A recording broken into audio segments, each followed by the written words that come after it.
Hello my sweet hertz, আবার এসে গেছি নতুন একটা শাড়ি টাকিংয়ের ভিডিও নিয়ে।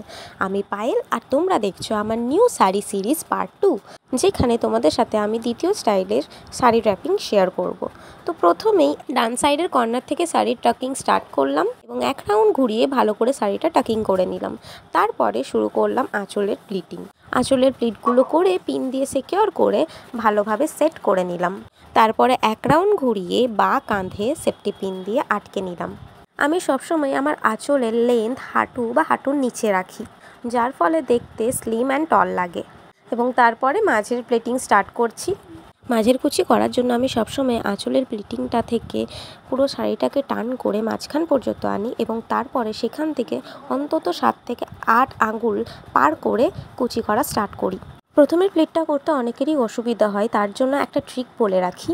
প্রথমের প্লিটটা করে দেখবে নিচ পর্যন্ত পারফেক্ট একটা সোজা লাইন আসছে কিনা।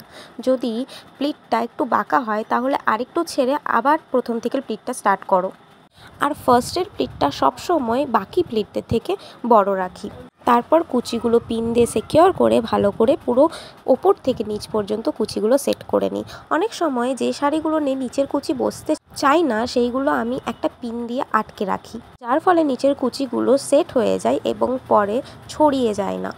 এইভাবে তোমরাও একবার ট্রাই করতে পারো, অবশ্যই তোমাদের শাড়ির কুচি খুব ভালোভাবে বসবে। সো শাড়ির কুচিগুলো ভালো করে সেট করে যতটা দরকার ততটা লেন্থ রেখে বাকি কুচিগুলো আমি সিকিউর করে নেব পিন দিয়ে আমার পেটিকোটের মধ্যে এবং তারপরে পুরোটা টাকিং করে নেব।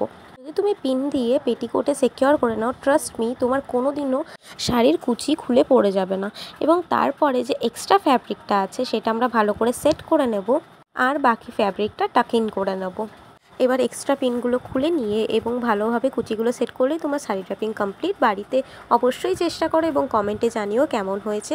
যদি কোনো কোয়ারি থাকে অবশ্যই কমেন্ট করো। আবার দেখা হবে পরের ভিডিওতে। টাটা।